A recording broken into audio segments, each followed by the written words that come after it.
আমরা পড়তেছিলাম কর্ডাটা পর্বের উপপর্ব। কর্ডাটা পর্ব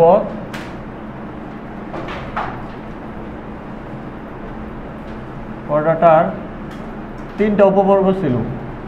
একটা ছিল ইউরোকর্ডাটা, একটা ছিল সেফালোকর্ডাটা,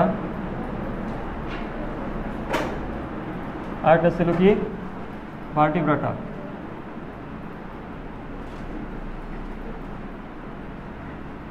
এইটার 3টা ক্লাস ছিল। ইউরোকর্ডাটার 3টা ক্লাস ছিল। আতেল, অ্যাসিডিসিয়া, থেলেশিয়া, লার্ভেশিয়া। এটার তেমন কোনো প্রকারভেদ ছিল না।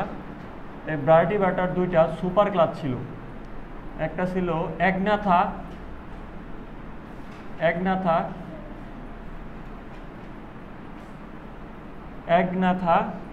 আর একটা ছিল নেতস্টোমাটা।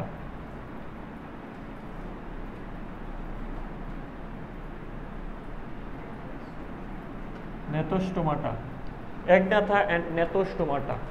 অ্যাগনাথা এ শব্দের তো নাই, এ শব্দের তো অ্যাবসেন্ট। নাথা শব্দের তো হচ্ছে চোয়াল, GNATH, জির উচ্চারণটা হবে না। নাথা শব্দের তো জো বা সোয়াল। তো যাদের সোয়াল নাই তাদেরকে বলে Agnatha. A for absent, A for নাই, সোয়াল নাই। আর এখানে নেত শব্দের তো সোয়াল বা জো। আর স্টোমা মানে কি? মাউথ। আটা মানে বহন করা, মুখে সোয়াল বহন করা। নেত মানে সোয়াল, স্টোমা মানে মুখ, আটা মানে বহন করা, মুখে সোয়াল বহন করা। আচ্ছা, তো এইখানে অ্যাগনাথা থেকে আমাদের প্রশ্ন আসবে না, প্রশ্ন আসে না নর্মালি। 2-1টা MCQ আছে, আমরা পড়ে নিব। এই নেতস্টোমাটা নিয়ে আমাদের সিকিউ আসবে, এইখান থেকে অনেক প্রশ্ন আসে। এই নেতস্টোমাটার তোমার টোটাল 7টা শ্রেণী আছে, 7টা ক্লাস আছে। 7টা ক্লাস আছে। এই 7টা ক্লাস থেকে আমাদের সিকিউ MCQ অনেক বেশি আসবে। তো নেতস্টোমাটা কিন্তু একটা সুপার ক্লাস। আর এই সুপার ক্লাসের অন্তর্ভুক্ত 7টা ক্লাস আছে। এই যে এটাকে বলতেছে আমরা সুপার ক্লাস। তাহলে এটাও একটা কি সুপার ক্লাস। নেতস্টোমাটাকে একটা সুপার ক্লাস। এই সুপার ক্লাসের নেতস্টোমাটা সুপার ক্লাসের তোমার টোটাল 7টা ক্লাস আছে। নেতস্টোমাটা সুপার ক্লাসের অন্তর্ভুক্ত টোটাল 7টা ক্লাস আছে।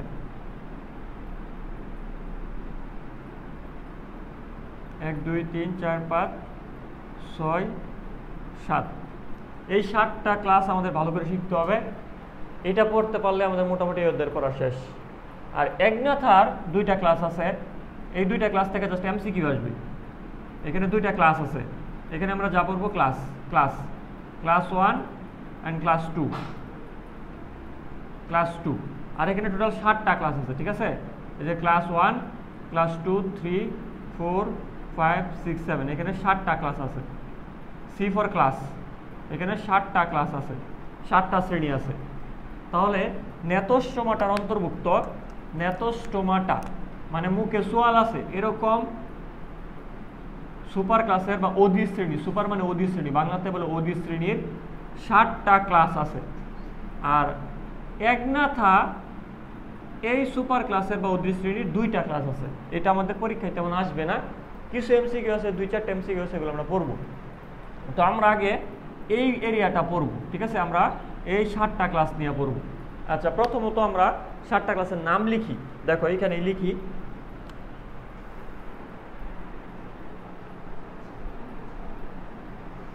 দেখো এইখানে লিখি। প্রথমটার নাম আমি বাংলাতে লিখি, ইংরেজি তোমাদের শিটে দেওয়া আছে। কন্ড্রিকথিস।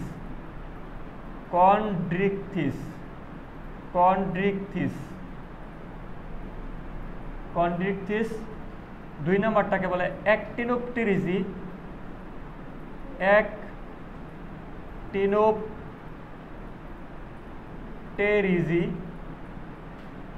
দেখো এখানে টেরির এইখানে স্পেস দিবা, টেরিজি, অ্যাক্টিনোপ,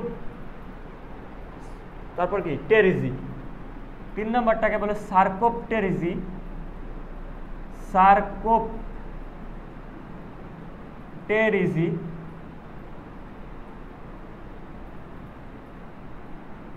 Condyctis, Actinopterygi, Sarcopterygi, then amphibia,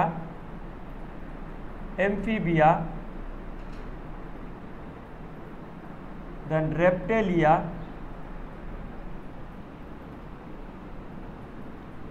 রেপ্টিলিয়া, Aves and mammalia. Aves and mammalia, এই 7টা শ্রেণী। তো আমাদের নেতস্টমাটার আওতাভুক্ত 7টা শ্রেণী আছে। এই 7টা শ্রেণী নিয়ে আমাদের পড়া লাগবে। দেখো এখন তো বাংলা নাম লিখি। কন্ড্র শব্দের অর্থ হলো তোমার তরুণাস্থি। কন্ড্র, 2টা ওয়ার্ড লিখে নেও। কন্ড্র, কন্ড্র শব্দের অর্থ হলো তোমার তরুণাস্থি। এটা 7ম অধ্যায়ে গিয়ে পাবো আমরা, চলন অঙ্গ চলনা পড়তে গিয়া, হাড্ডিগুটির অধ্যায়। কন্ড্র শব্দের অর্থ তরুণাস্থি, তরুণাস্থি। আর তোমার অষ্টি, অষ্টি শব্দের অর্থ হলো হাড্ডি বা অস্থি, হাড্ডি বা অস্থি। আচ্ছা, এখন আমরা বাংলা নাম লিখি। দেখো কন্ডিকটিস, এটার বাংলা হলো তরুণাস্থিময় মাছ। ইকতিস শব্দের অর্থ, এই যেখানে ইকতিস, এই ইকতিস মানে মাছ, এটা মনে রেখো। ইকতিস, ইকতিস মানে হলো ফিশ বা মাছ। ইকতিস মানে মাছ, ইকতিস মানে কি? মাছ, মৎস্য গোষ্ঠী। তাহলে কন্ডিকথিস তরুণাস্থিময় মাছ, কন্ডিকথিস তরুণাস্থিময় মাছ। কন্ডিকথিসের মানে তরুণাস্থিময় মাছ। আচ্ছা, তরুণাস্থিময় মাছ, তরুণাস্থিময়, তরুণাস্থিময় মাছ। অ্যাক্টিন, অ্যাক্টিন শব্দের অর্থ হলো তোমার রশ্মি। অ্যাক্টিন, অ্যাক্টিন শব্দের অর্থ হলো রশ্মি, রশ্মি। আর এখানে দেখো টেরি, টেরি শব্দের অর্থ হলো ডানা। টেরি শব্দের অর্থ হলো উইং বা ডানা বা পাখা বা পাখনা, এটা আবার ডানা। তাহলে দেখো অ্যাক্টিন, অ্যাক্টিন মানে রশ্মি। কোথায় রশ্মিটা আছে? ডানায়। তাহলে এটা আমরা বলবো রশ্মি পাখনাময় মাছ, ডানা বা পাখনা। রশ্মি পাখনাময়, রশ্মি পাখনাময়, পাখনাময় মাছ। আচ্ছা, প্রথম 3টাই কিন্তু মৎস্য। এই যে প্রথম 3টা ক্লাস, এই 3টাই কিন্তু মৎস্য গোষ্ঠী, এই 3টাই হলো মৎস্য। আচ্ছা, 3 নম্বরটা সার্কোপটেরিজি। সার্কো মানে কি বলতো? পেশি। তোমরা এটা জানো। সার্কো অথবা মায়ো মানে পেশি। সার্কো অথবা মায়ো, এটার মানে কিন্তু পেশি। আর টেরি মানে পাখনা বা ডানা। সার্কোপটেরিজি মানে মাংসল, মাংসপিণ্ড, মাংসপিণ্ডাকার পাখনাময় মাছ। মাংসপিণ্ডাকার অথবা শুধু পিণ্ডাকার বলতে পারো। পিণ্ডাকার এটা মাংসের পিণ্ডকে বোঝায়। তোমাদের বই লেখা আছে পিণ্ডাকার পাখনা বিশিষ্ট মাছ, মাংস কথা লেখা নাই, কারণ মাংসপিণ্ড, পিণ্ডটা আসলে মাংসরই। এমফিবিয়া মানে উভচর, যারা উভয় জায়গায় জীবন অতিবাহিত করে। এমপি শব্দের তো বোধ, এটা তোমরা আগেই পড়ে আসছো। এমপি ব্লাস্টুলা, আর কি কি যেন ছিল, এমপি অক্সাস। এমপি শব্দের তো কি? উভয় বা বোধ। এমপি শব্দের তো উভয় বা বোধ। রেপ্টিলিয়া, রেপ্টিলিয়া যারা বুকে ভর দিয়ে হাঁটে, এদেরকে আমরা সরীসৃপ বলি। রেপ্টিলিয়া বুকে ভর দিয়ে হাঁটে, এদেরকে আমরা বলি সরীসৃপ। এবিস, এবিস শব্দের তো পাখি। মাম্মালিয়া মানে স্তন্যপায়ী, স্তন্যপায়ী যারা মায়ের দুধ পান করে বড় হয়, তাদেরকে আমরা বলবো স্তন্যপায়ী। এই 7টা ক্লাস আমাদের সিকিউর জন্য আসতে পারে। আচ্ছা, এখন আমরা প্রত্যেকটা ক্লাস নিয়ে ডিটেলসে পড়বো। তার আগে আমরা 3টাকে, যে মৎস্যগোষ্ঠী আছে না, এই মৎস্যগোষ্ঠী 3টাকে একসাথে করে বলবো পার্থক্য আকারে। এটা কিন্তু ব্যাপক হারে পার্থক্য আসে পরীক্ষার মধ্যে।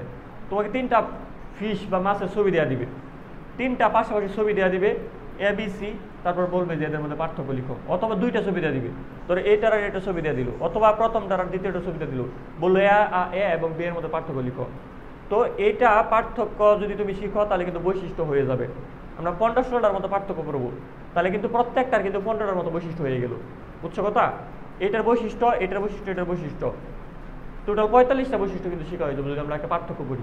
3টা পার্থক্য করবো, 3টা মতো 15টা বৈশিষ্ট্য থাকলে তোমার 45টা বৈশিষ্ট্য শেখা হয়ে যাবে একেবারে। এর মধ্যে তোমাকে আমি একটু বলে রাখি, প্রথমটাকে তুমি কি বলছো? তরুণাস্থিময় মাছ। ক্লাস 1কে কি বলছি আমরা? তরুণাস্থিময় মাছ বা কন্ডিকথিস। 2 এবং 3কে বলা হয় অস্থিময় মাছ। এটা আগেকার বইয়ে ছিল। 2 এবং 3কে বলা হয় অস্থিময় মাছ। Very very important. তুমি যখন পুরাতন প্রশ্ন সলভ করবা, 2002 সাল, 4 সাল, 10 সাল, এরকম অস্থিময় মাছ, তো যখন তুমি পুরাতন প্রশ্ন ব্যাংক সলভ করবা তখন তুমি দেখবে একটা টার্ম আছে, সেটাকে বলে অস্টিকথিস। এই যে এখানে লিখছি দেখো, অস্টিক, ওই জন্য রাখলাম এই যে অস্টি মানে হাড্ডি, অস্থি।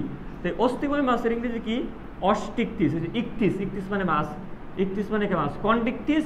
আর পরের দুইটাকে একত্রে বলে অস্টিকথিস, অস্টিকথিস। আরেকটু বিষয়টা ক্লিয়ার করি, আগেকার দিনে মানে আগে অতীতকালে তোমার ক্লাস ছিল 6টা, নেতস্টোমাটার অন্তর্ভুক্ত ক্লাস ছিল কয়টা? 6টা, বর্তমানে 7টা। আগেকার দিনে তারা বলতো কন্ডিকথিস, পরে দুইটাকে একত্রে মিলে বলতো অস্টিকথিস, পরে বলতো এমফিবিয়া, রেপ্টিলিয়া, লেবিসিয়ান, মাম্মালিয়া। তো তারা কিন্তু এই দুইটাকে আগেকার বইয়ে আগেকার ক্লাসিফিকেশন দুইটা এক ছিল। দুইটার নাম কি ছিল, কমন নাম কি ছিল বলো তো? দুইটার কমন নাম কি ছিল? অস্টিকথিস। তাহলে কন্ডিকথিস দেন বলতো অস্টিকথিস, পরে অস্টিকথিসে তারা আরো ভাগ করতো, ঠিক আছে, সাব ক্লাস করতো। তো বর্তমানে হিকম্যান যে ক্লাসিফিকেশন দিছে, হিকম্যান প্রদত্ত ক্লাসিফিকেশন, এখানে কিন্তু ক্লাস আছে 7টা। তো এই দুইটাকে কিন্তু কমনলি আমরা অস্টিকথিস বলবো। ইকথিস মানে মাছ, আর এখানে অস্টি মানে হাড্ডি। তাহলে এদের শরীরে আমরা হাড্ডি পাবো, আর এদের শরীরে কি পাবো? তরুণাস্থি পাবো। তরুণাস্থি কিন্তু কি নরম সরব অ্যান্ড স্থিতিস্থাপক, আর হাড্ডিগুলো কিন্তু কি স্থিতিস্থাপক না। আচ্ছা, তো এই দুইটা মাছ তোমাকে আমি যখন প্রশ্ন করতাম, নিচের কোনটি অস্টিকথিসের আওতাভুক্ত? Chondrichthyes, Actinopterygii, Sarcopterygii. বহুপদী আসছে, কি দেখাবা? 2 এবং 3, ঠিক আছে, 2 এবং 3। তাহলে এই দুইটাকে আমরা একত্রে অস্টিকথিস বলবো। আচ্ছা, এখন আমরা কি করব? ডিটেলসে পড়া শুরু করব। আমরা এই 3টাকে এক ছকের মধ্যে ভরে ফেলবো, ঠিক আছে, তাহলে আমাদের সহজ হবে পড়াটা। আচ্ছা, এখন আমরা একটা ছক তৈরি করব, বড় একটা মানে ভালো একটা পেজ দিবা, এখানে 15টার মতো পার্থক্য আমরা লিখবো।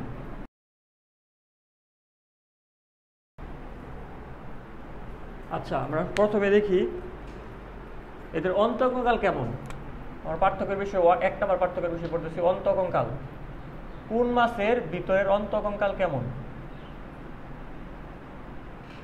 অন্তঃকঙ্কাল। তো তোমাদের একটা জিনিস বলি, কঙ্কাল কিন্তু 2 প্রকার, অস্থি অথবা তরুণাস্থি। আমরা অনেক সময় মনে করি অস্থি মানে কঙ্কাল, না, অস্থি প্লাস তরুণাস্থি দুইটাই কিন্তু কঙ্কাল। অস্থি তরুণাস্থি দুইটাকে আমরা কঙ্কাল বলবো, শুধুমাত্র অস্থি না, তরুণাস্থিও কঙ্কাল। আচ্ছা, তো কন্ডিকথিস, কন্ড মানে কি? তরুণাস্থি। তাহলে এদের অন্তঃকঙ্কাল কেমন? তরুণাস্থিময়, তরুণাস্থিময়। আর আমরা একটু আগে শিখে আসলাম 2 এবং 3কে বলা হয় অস্থিময়, হ্যাঁ, বা অস্টিকথিস। তাহলে এটা হলো অস্থিময়, অস্থিময়, এটা অস্থিময় মাছ, এটাও কি অস্থিময়, অস্থিময়, দুইটাই অস্থিময়। কারণ অ্যাক্টিনোপটেরিজি এবং সার্কোপটেরিজি দুইটাকে একত্রে আমরা বলি অস্টিকথিস। আর অষ্টি মানে কি? অস্থি, অষ্টি মানে অস্থি। এদের শরীরে আইসটা কেমন? শরীরে আইস কেমন? তো প্রথমে আমি একটা চিত্র আঁকি, এখানে দেখো এদের যে আইসটা, এরা কিন্তু তরুণাস্থিময় মাছ, এরা সাগরে বেশি পাওয়া যায়। তো এদের আইসটা এরকম একটু তোমার প্রজেকশন বা একটা উপবৃদ্ধি আছে এই আইসের মধ্যে। আইসটা একটু প্রজেকশনের মতো, দেখে মনে হচ্ছে গিটারের মতো। তো প্রত্যেকটা আইস এরকম একটা লম্বা একটা কাটা থাকবে তার আইসের মধ্যে, এটাকে বলে প্রজেকশন। তো এই আইসের নামটা কি? এটাকে বলে প্লাকোয়েট আইস, প্লাকোয়েট, প্লাকোয়েট, প্লাকোয়েট। দেখো এখানে শেষে আছে ওয়েট, ওয়েট মানে কোনো কিছুর মতো, ওয়েট শব্দের অর্থ হলো মতো, লুক অ্যালাইক, ঠিক আছে, কোনো কিছুর মতো। আর এখানে প্লাকয়েড যে কথা আছে, প্লাক, প্লাক মানে প্রজেকশন, প্লাক মানে প্রজেকশন, প্রজেকশন মানে উপবৃদ্ধি, প্রজেকশন শব্দের অর্থ হলো উপবৃদ্ধি, উপবৃদ্ধি। তো দেখো এই আইসের মধ্যে কিন্তু একটা উপবৃদ্ধি আছে, কাটার মতো একটা পার্ট আছে, এটাকে বলতেছে আমরা প্রজেকশন বা উপবৃদ্ধি। যে এইটুকু, এইটুকু বলতেছে আমরা প্রজেকশন বা উপবৃদ্ধি। তাহলে তোমাকে যদি বলে কন্ডিকথিসের মধ্যে কি প্রকৃতির আইস পাওয়া যায়, এগুলো কিন্তু খুবই পপুলার এমসিকিউ কোশ্চেন। আর সিকিউ তো আসবেই, এটা কমনলি সিকিউ আসে, বোর্ড পরীক্ষায় অহরহ আসছে এই মৎস্য গোষ্ঠীগুলা। তাহলে প্লাকোয়েট কাদের থাকে? কন্ডিকথিসের থাকে। অ্যাক্টিনোপটেরিজি, আমরা যত মাছ খাই, আমরা যত মাছ খাই, রুই, কাতলা, মৃগেল, ঠিক আছে, এই সবগুলাই অ্যাক্টিনোপটেরিজির অন্তর্ভুক্ত, অ্যাক্টিনোপটেরিজির অন্তর্ভুক্ত। এটা পরে লিখবো 96% মাছ, পৃথিবীতে যত মাছ আছে তার 96% মাছই অ্যাক্টিনোপটেরিজিতে আছে। খুবই বড় মৎস্য গোষ্ঠী। তাহলে তোমাদের যদি বলে মৎস্য গোষ্ঠীর মধ্যে কোন শ্রেণীটা সবচাইতে বড়, তাহলে উত্তর হবে কি অ্যাক্টিনোপটেরিজম। এদের যে আইসটা আছে, এদের আইসটা সার্কুলার বা গোলাকার শেপ, ঠিক আছে। রুই মাছের মধ্যে গিয়ে পড়বো আমরা, এদের যে আইসটা আছে এটা অনেকটা তালের মতো দেখতে বা একটা গুল, ঠিক আছে। তাল কিন্তু গোলাকার, এটাকে বলে সাইক্লয়েড। সাইক্লয়েড, এই যে ওয়েট মানে মতো, ঠিক আছে। আর সাইক্লয়েড মানে সার্কুলার বা সাইকেল, সাইকেল মানে চক্র বা গুল। তাহলে এইখানে গুলের মতো বা গোলাকার, ঠিক আছে। সাইক্লয়েড মানে সার্কেল, এটার মানে হচ্ছে গুল, আর ওয়েট মানে মতো, গুলের মতো বা গোলাকার। আচ্ছা, এটা গেল। এটার আরেক ধরনের আইস পাওয়া যেতে পারে। অ্যাক্টিনোপটেরিজের কিছু কিছু মাছের মধ্যে আরেক ধরনের মাছ আইস পাওয়া যেতে পারে, যেটা খুবই শার্প। তুমি দেখবা কই মাছের মধ্যে বডিতে ধরলেই, তার আইসে ধরলেই দেখবা হাত কেটে যেতে পারে। কই মাছের আইসটা কিন্তু খুবই শার্প, চুক্ষা বা দাঁড়ালো।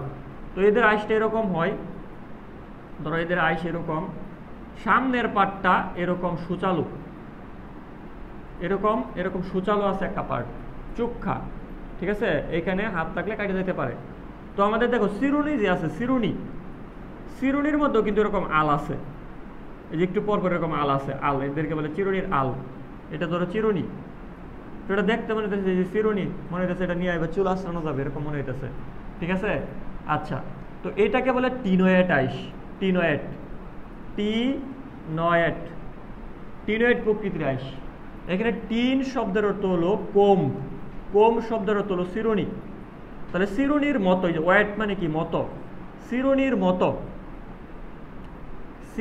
মতো যে আইস তাকে বলা হয় টিনোয়েট আইস। চিরুনির মতো যে আইস তাকে বলা হয় টিনোয়েট আইস। দেখো এটা আর এটা মোটামুটি মনে হইতেছে কি এরা কাছাকাছি চিত্র। তো টিন শব্দের তো চিরুনি বা কোম মানে চিরুনি, কোম্বের মতো, ওয়েট মানে মতো, কোম্বের মতো মানে চিরুনির মতো, যে চিরুনির মতো, টিনোয়েট আইস। তাহলে এখানে আমরা দুইটা আইস পাবো, একটা হলো সাইক্লয়েড আইস, একটা হলো কি টিনোয়েট আইস। এই যে টিনোয়েট আইস কাদের পাবো, এটা কিন্তু পরীক্ষার মধ্যে আসছিল একবার। এটা পাওয়া যায় কই এবং ভেটকি মাছে, কই এবং ভেটকি মাছ, ভেটকি। আর নর্মাল যে মাছগুলো আমরা খাই, রুই কাতলা মৃগেল, ঠিক আছে, রুই কাতলা মৃগেল, ঠিক আছে, এদের ক্ষেত্রে আমরা পাবো সাইক্লয়েড বা গোলাকৃতির আইস, ঠিক আছে। ওকে, তারপর সার্কোপটেরিজের যে আইসটা আছে এটাকে বলে গ্যানোয়েড প্রকৃতির আইস। গ্যানোয়েড, এখানে কসমিন নামক কিছু পদার্থ থাকে, যেগুলার কসমিন শব্দের হলো উজ্জ্বল বর্ণের, এরকম কিছু বোঝায়। তো এখানে এই গ্যানোয়েড এটা মনে হয় স্বচ্ছ বা ট্রান্সপারেন্ট, হোয়াইট মানে মতো। তো এদের আইসগুলো তোমার একদম ট্রান্সপারেন্ট বা স্বচ্ছ, এজন্য এদেরকে বলে গ্যানোয়েড, ঠিক আছে। আচ্ছা, আইস গেল। আইস কিন্তু পরীক্ষায় আসে, এখান থেকে অনেক এমসিকিউ আসে, কারণ 3টাই মনে হয় আসা প্রশ্ন, আইস থেকে 3টাই আসা প্রশ্ন। আচ্ছা, লেজ বা লেজের প্রকৃতি।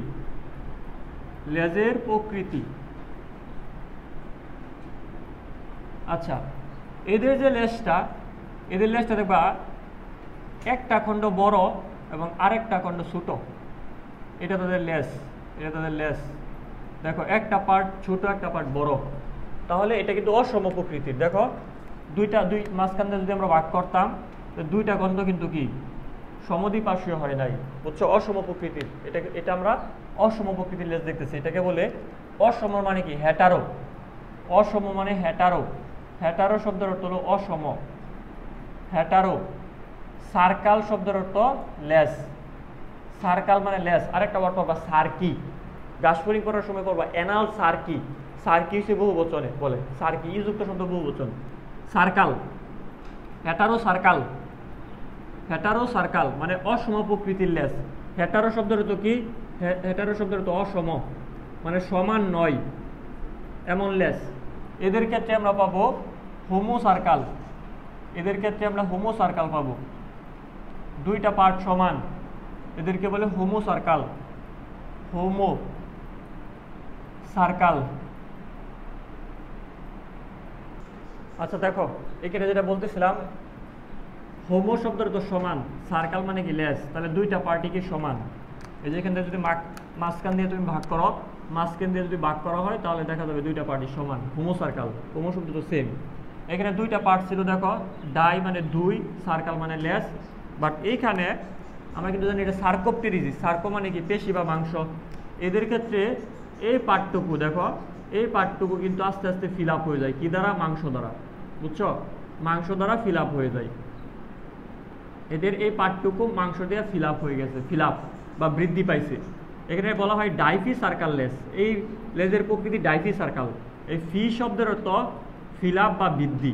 তো কি দ্বারা বৃদ্ধি পাইছে বা ফিল আপ হয়েছে, উত্তর হচ্ছে মাংস দ্বারা। তো এদের ক্ষেত্রে লেজটা এরকম, লেজটা এরকম, অ্যান্ড এটা মাংসল। লেজটা কেমন হবে, মাংসল লেজ, ঠিক আছে, মাংসল লেজ। তো এটা মাংসল লেজ, ভিতরে কিন্তু হাড্ডি আছে, লেজের ভিতরে হাড্ডি আছে, হাড্ডির উপরে মাংস আছে। আচ্ছা, তো লেজের প্রকৃতি চলে গেছে heterocercal, homocercal and diphycercal. Heterocercal, homocercal and diphycercal. আচ্ছা, তারপর আমরা কি বলতে পারি,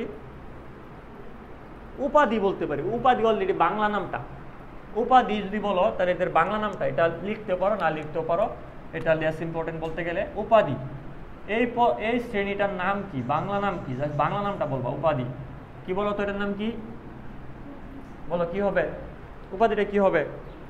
তরুণাস্থিময় মাছ। ওই যে একটু আগেই তো লিখলাম বাংলা নামটা, তরুণাস্থিময়, তরুণাস্থিময় মাছ। অ্যাক্টিন মানে রশ্মি, রশ্মি পাকটা বিশিষ্ট মাছ। আর সার্কো মানে কি পেশি, পিণ্ডাকার পাকটা বিশিষ্ট মাছ। এই কথাটা আমরা লিখি, দেখো তরুণাস্থিময় মাছ, তরুণাস্থিময় মাছ, এরা হলো অ্যাক্টিন মানে রশ্মি, রশ্মি পাকনাময় মাছ, রশ্মি পাকনাযুক্ত মাছ, রশ্মি পাকনাময় মাছ।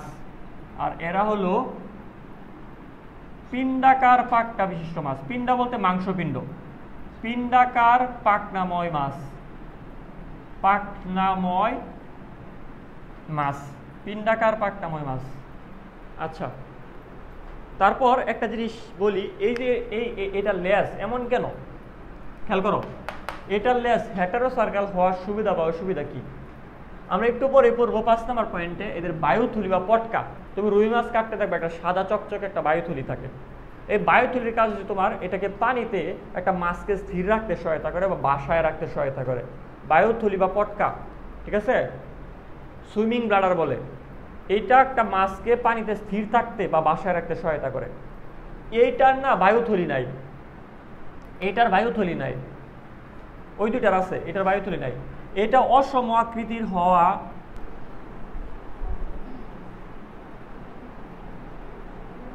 দেখো যেটা বলতেছিলাম, কন্ডিকটিসের বায়ুথলি নাই।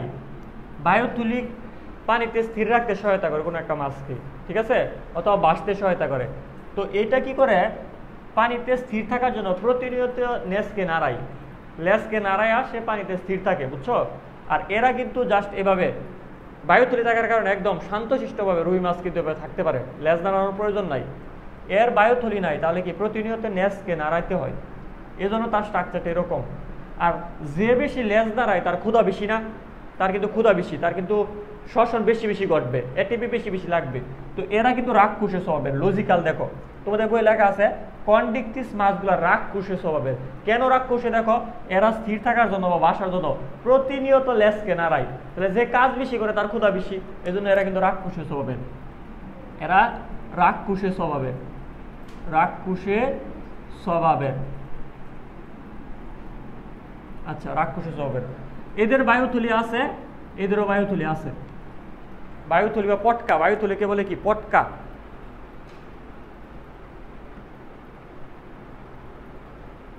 এটাকে বলে প্যাডেলিং। এই যে বাসার জন্য তারা যে কি করে, লেজ নাড়ে, এটাকে বলে প্যাডেলিং, ঠিক আছে, প্যাডেলিং। আচ্ছা, বায়ুথলি লিখছি না আমরা, বায়ুথলি। এটার বায়ুথলির মধ্যে একটা ব্র্যাকেটে কথা লিখবা, এদের বায়ুথলি রক্ত জালিকা সমৃদ্ধ। তোমরা এটা লিখে রাখো, এদের বায়ুথলি রক্ত জালিকা সমৃদ্ধ, এদের বায়ুথলি রক্ত জালিকা সমৃদ্ধ। আচ্ছা, এখন আমরা আবার মুছি কয়েক নাম্বার, 5 নম্বর বৈশিষ্ট্য। এখন আমরা 6 নম্বর বৈশিষ্ট্য লিখবো। 6 নম্বর,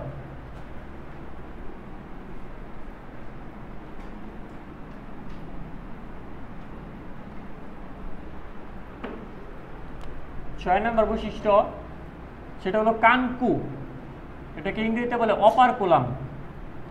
অপারকুলাম শব্দ তো ডাক না, অপারকুলাম শব্দের অর্থ হচ্ছে ডাক না। তো এদের কিন্তু মাছের কিন্তু কানকু থাকে, ঠিক আছে, কানকু থাকে, ফুলকার বাহিরের দিকে কানকু থাকে, কানকু দ্বারা আসলে ফুলকাগুলোকে ডেকে রাখে সে, কানকু। আচ্ছা, এই কানকু কার কতগুলো আছে বা কার আছে কার নাই এটা আমাদের দেখতে হবে। তো এটার কানকু নাই, এইটার আছে, এটারও আছে, তবে এদের নর্মালি এক জোড়াই হয়, এক জোড়া কানকু থাকে। রুই মাছের ক্ষেত্রে দেখো এদিকে একটা ওইদিকে একটা, এক জোড়া। এদের ক্ষেত্রেও মূলত এক জোড়াই থাকে, তবে জাস্ট এইটা মনে রাখো, এটা হলো এক জোড়া, এটা পরীক্ষায় আসে। অ্যাক্টোপ্টেরোজি বা রুই মাছ, অ্যাক্টোপ্টেরোজি যখন পড়বা রুই মাছের কথা চিন্তা করবা, তাহলেই হবে। এদের কানকু আছে, অপারকুলাম বা একে বলে ডাক না। অপারকুলাম এটার অপর নাম কি? ডাক না। ফুলকাগুলোকে সে ডাইকা রাখে। আচ্ছা, 7 নম্বর পয়েন্ট লিখো। 7 নম্বর পয়েন্ট লিখবো আমরা ফুলকা রন্ধ্র বা ফুলকা ছিদ্র, ফুলকা রন্ধ্র। আচ্ছা, মাছ যেহেতু সবারই ফুলকা রন্ধ্র থাকবে, তবে যত অনুন্নত তত কিন্তু বেশি। মনে রাখবা, ফুলকা একদম মাম্মালিয়া থেকে বিলুপ্ত।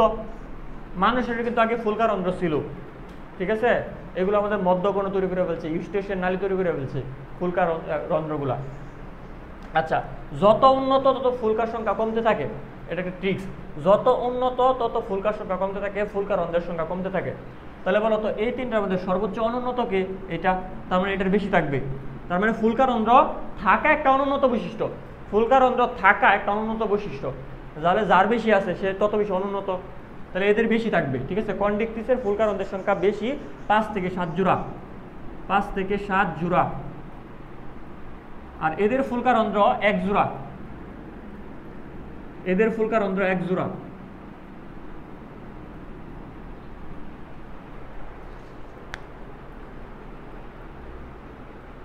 এটা কিন্তু ফুলকা রন্ধ্রের কথা বলছি। যদি তোমাকে বলে অ্যাক্টিভিটি রুই মাছের ফুলকা কত জোড়া, ফুলকা কিন্তু 4 জোড়া, এই কথাটা একটু লেখা রাখো। ফুলকা হয়েছে 4 জোড়া, বাট ফুলকা রন্ধ্র হয়েছে 1 জোড়া। এটার মধ্যে অনেকে প্যাঁচ লাগাই দেয়। রুই মাছ বা অ্যাক্টিভিটি শ্রেণীর অ্যাক্টিভিটি যখন পড়বা তুমি রুই মাছের কথা চিন্তা করবা, এদের ফুলকা রন্ধ্র 1 জোড়া, বাট ফুলকা 4 জোড়া। আচ্ছা, পরে লেখো শ্বসন অঙ্গ, 7 নম্বর, তারপর 8 নম্বর শ্বসন অঙ্গ।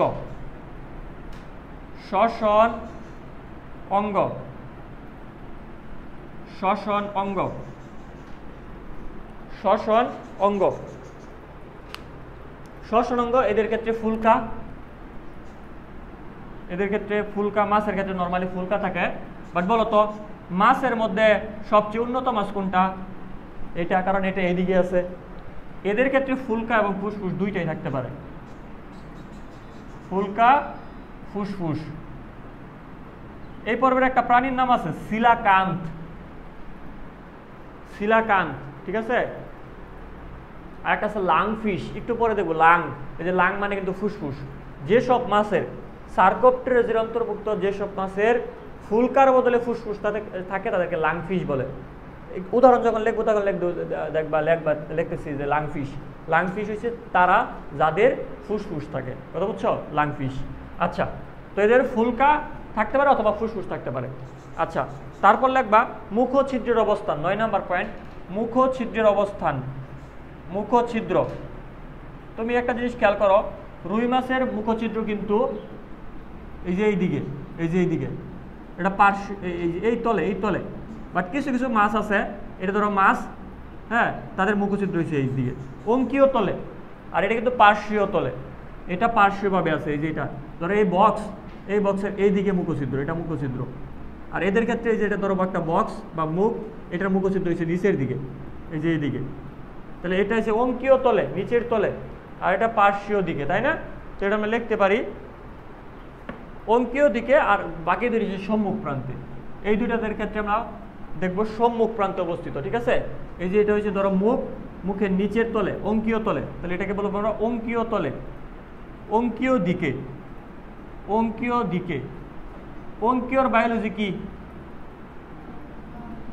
ভেন্ট্রাল। আর এটা হবে সম্মুখ দিকে, এটা হবে এই যে এইদিকে সম্মুখ দিকে, সম্মুখ দিকে, এটাও হবে সম্মুখ দিকে।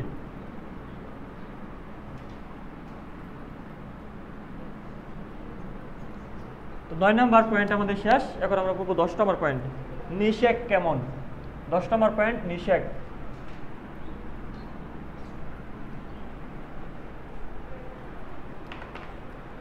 নম্বর পয়েন্ট নিষেক।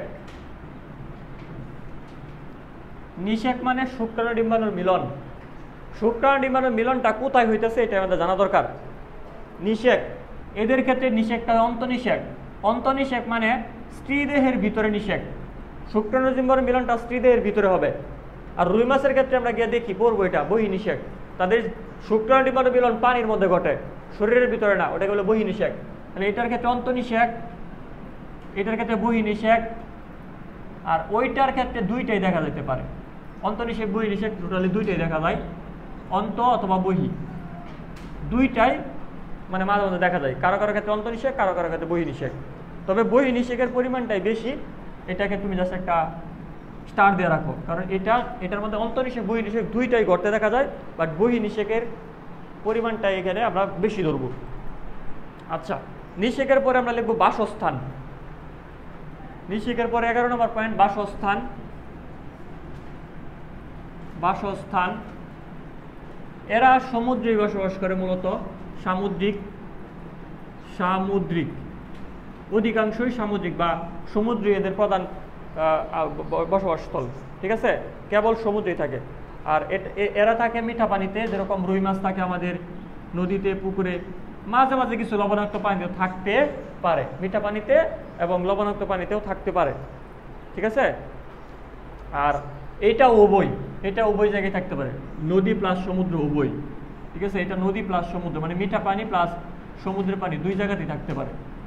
তবে এটা মনে রাখতে পারো, এটা সামুদ্রিক, এরা মূলত সবাই সামুদ্রিক। ঠিক আছে, কেবল সামুদ্রিক লিখতে পারো, অনলি সামুদ্রিক। আচ্ছা, বাসস্থানের পরে আরেকটা পয়েন্ট লিখবো আমরা, সেটা হচ্ছে লিঙ্গ। কোনটা লিঙ্গ কিরকম?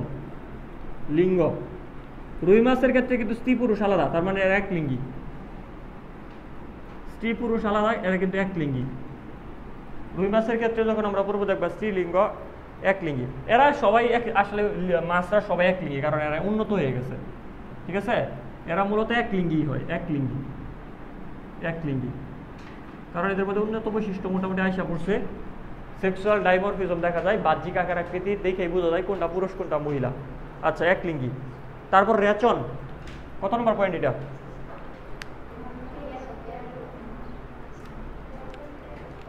12, 13 নম্বর পয়েন্ট লেখো, রেচন পদার্থ। রেচন পদার্থ, আচ্ছা তুমি মনে রাখবা, এটা মনে রাখবা, রেচন পদার্থ অনেকে পেঁচ লাগায় দেয়, নর্মাল বইগুলোতে এগুলো দেওয়া নাই। এই যে অ্যাক্টিনোক্ট্রেজ হইছে অ্যামোনিয়া, অ্যামোনিয়া। আমাদের ক্ষেত্রে কিন্তু দেখো বৃক্কের মধ্যে রেচন পদার্থগুলো তৈরি হয়, তো তাদেরও রুই মাছের ক্ষেত্রে বৃক্ষ আছে, মাছগুলোর ক্ষেত্রে বৃক্ষ বা কিডনি আছে, তো তাদের ক্ষেত্রে যে রেচন পদার্থ তার নাম হচ্ছে অ্যামোনিয়া।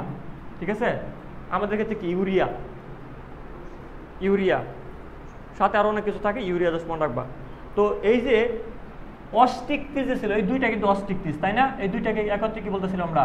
অস্টিকটিস, মানে অস্থিময় মাছ, অস্টিকটিস, অস্টিকটিস। এই যে অ থেকে মনে রাখবা, এই দুইটাই হচ্ছে অ্যামোনিয়া, অ্যামোনিয়া, এই দুইটাই কি অ্যামোনিয়া, আর প্রথমটা এটা হচ্ছে ইউরিয়া, ইউরিয়া।